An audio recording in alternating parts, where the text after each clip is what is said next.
Hey guys, let's talk about heavy water. तो heavy water क्या होता है? D2O को हम क्या बोलते हैं? Heavy water. It is extensively used as a moderator in nuclear reactors and in exchange reactions with the study of reaction mechanisms. It can be prepared by exhaustive electrolysis of water or as a byproduct in some fertilizer industries. Its physical properties are given. It is used for precipitation of other deuterium compounds. For example, जो heavy water होता है उसका formula होता है D2। ये हम कहाँ use करते हैं? न्यूक्लियर रिएक्टर्स में एज अ मॉडरेटर। तो ये क्वेश्चन बनता है कि D2 कहाँ यूज़ करते हैं? तो D2 कहाँ यूज़ करते हैं? As a moderator in nuclear reactors. Physics में क्वेश्चन बनता है in exchange reactions for the study of, और एक्सचेंज रिएक्शंस में भी रिएक्शन मैकेनिज्म को समझने के लिए can be prepared by exhaustive electrolysis of water करो, वो भी exhaustive, and as a by product fertilizer industries में भी मिलता है as a by product some fertilizer industries. Its physical properties table में देखें, हम चेक करेंगे। It is use for the preparation of other deuterium compounds. In physical properties में देखें तो सारे फिजिकल प्रॉपर्टीज बॉइलिंग पॉइंट में सब वाटर से ज़्यादा है D2O का, और डायरेक्टिव कांस्टेंट D2O का कम है when compared to water H2O। So it is used for the preparation of other deuterium compounds. Example, CaC2।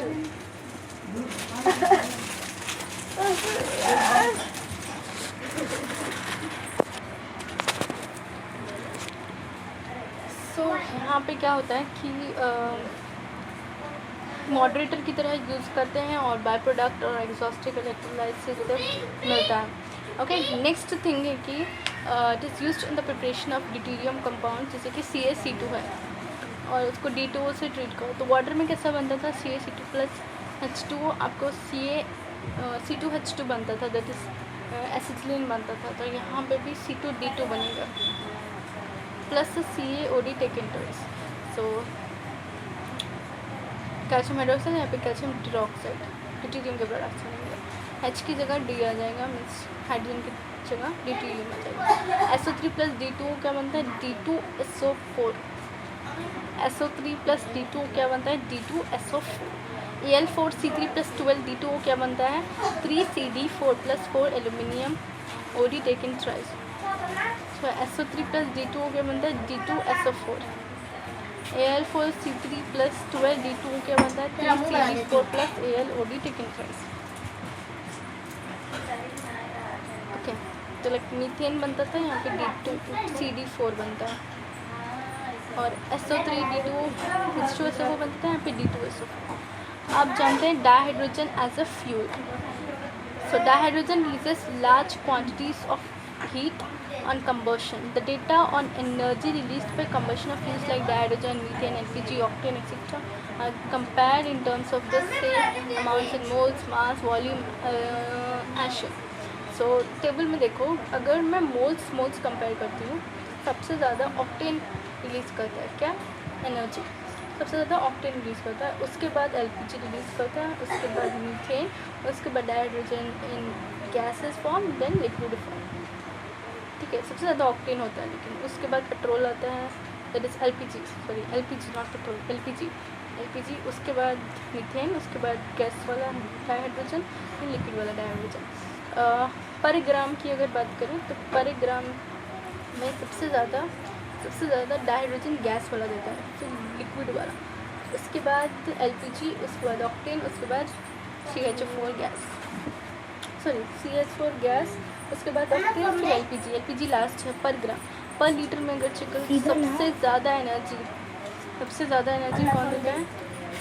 Dihydrogen सबसे ज़्यादा ऑक्टेन देता है, ऑक्टेन के बाद LPG के बाद लिक्विड वाला, उसके बाद मीथेन, उसके बाद गैस वाला। सबसे ज़्यादा कौन देता है? मीन्स डाइहाइड्रोजन आप किस फॉर्म में यूज़ करेंगे तो आपको ज़्यादा यूज़ होगा? लिक्विड फॉर्म में यूज़ करना, पर लीटर वाले में यूज़ करना, तो आपको 9968 कैलोरीज मतलब किलो जूल्स मिलेगा एनर्जी। सो इतना मिलेगा। तो सबसे ज़्यादा लिक्विड वाला देता है in litre form. Okay, litre form में आप यूज़ करो। ओके, सो यहाँ से टेबल से क्लियर हो रहा है that on a mass for mass basis dihydrogen can release more energy than petrol, about 3 times. Moreover, pollutants in combustion. यहाँ पे क्या बोल रहे हैं कि from this figure it is clear that on a mass basis, mass basis मतलब जैसे हम लीटर में ले रहे हैं, ग्राम्स में ले रहे हैं, तो इसमें क्या हो रहा है कि डाइहाइड्रोजन गिविंग मोर एनर्जी, बहुत एनर्जी दे रहा है कंपेयर टू पेट्रोल, 3 टाइम्स ज़्यादा। मोreover, pollutants in combustion of dihydrogen will be less than petrol. The only pollutant will be oxides of dinitrogen. Pollutants भी बहुत कम है, सिर्फ एक ऑक्साइड होगा, नाइट्रोजन का ऑक्साइड होता है, due to the presence of dinitrogen activity with dihydrogen. This is of course can be minimized by injecting a small amount of water into the cylinder to lower the temperature so that the reaction between dinitrogen and dioxygen will not take place. तो और थोड़ा सा inject कर देना, purity चली जाएगी. However, the mass of the containers in which dihydrogen will be kept must be taken into consideration. Containers का mass concentration में limited. A cylinder of compressed dihydrogen weighs about 30 times as much as a tank of petrol containing the same amount of energy. A cylinder of compressed dihydrogen weighs about 30 times as much as a tank of petrol containing the same amount of energy. Also, dihydrogen gas is converted into liquid state by cooling to 20 Kelvin. This would require expensive insulated tanks. Problem क्या है? Tanks, insulated tanks मिलना मुश्किल है. Tanks of metal alloy like Na(Ni)5, मतलब ये sodium nickel 5, titanium TiH2, Mg NgH2 etc. are used for storage of dihydrogen in small quantities. Actually tank available नहीं है. अगर टैंक मिल जाए एक अच्छा इंसुलेटेड टैंक तो डाइहाइड्रोजन इकॉनमी सक्सेसफुल हो जाएगी. हम इसको बहुत अच्छे से यूज़ कर सकते हैं. सोडियम Ni5 चाहिए, टाइटेनियम TiH2 चाहिए और MgH2 चाहिए. ये मिलना मुश्किल है, राइट.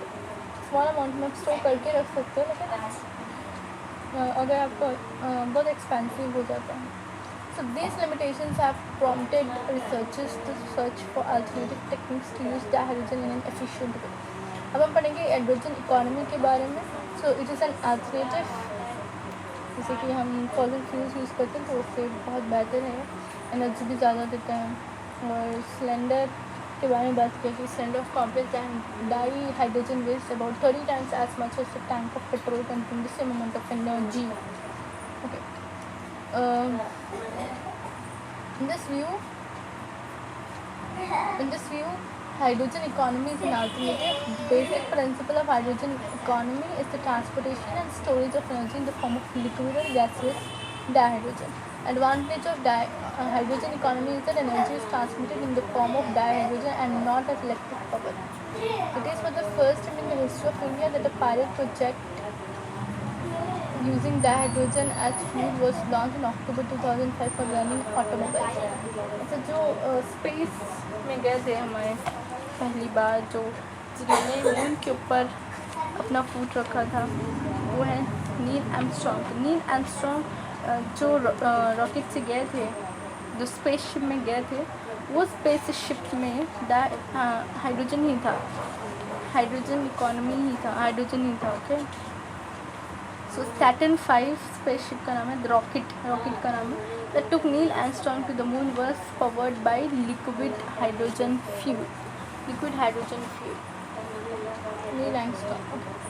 So यहाँ पे क्या है कि advantage of hydrogen economy is that energy is transmitted in the form of dihydrogen, not as electric power.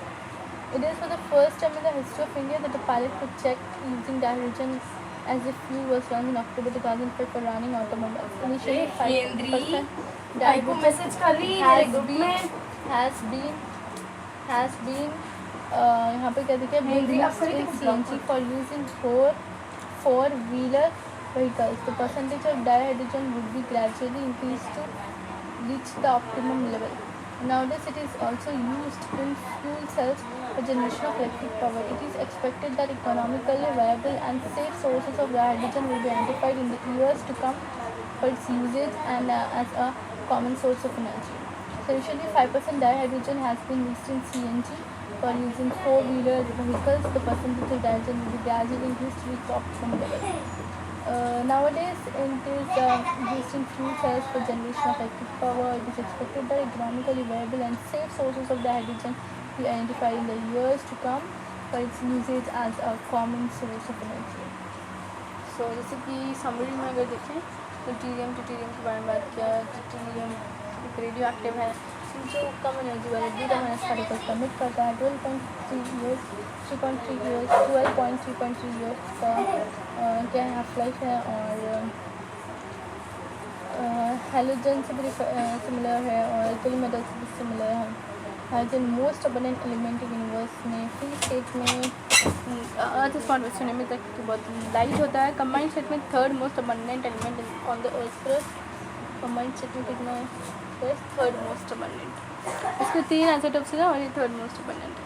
Water gas shift reaction हमने देखा।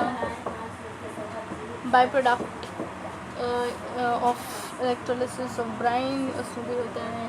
क्लोरीन और H2 बाय प्रोडक्ट होते हैं इलेक्ट्रोलिसिस ऑफ ब्राइन। उसके बाद HS bond dissociation enthalpy compare किया। Is the highest for single bond between two atoms.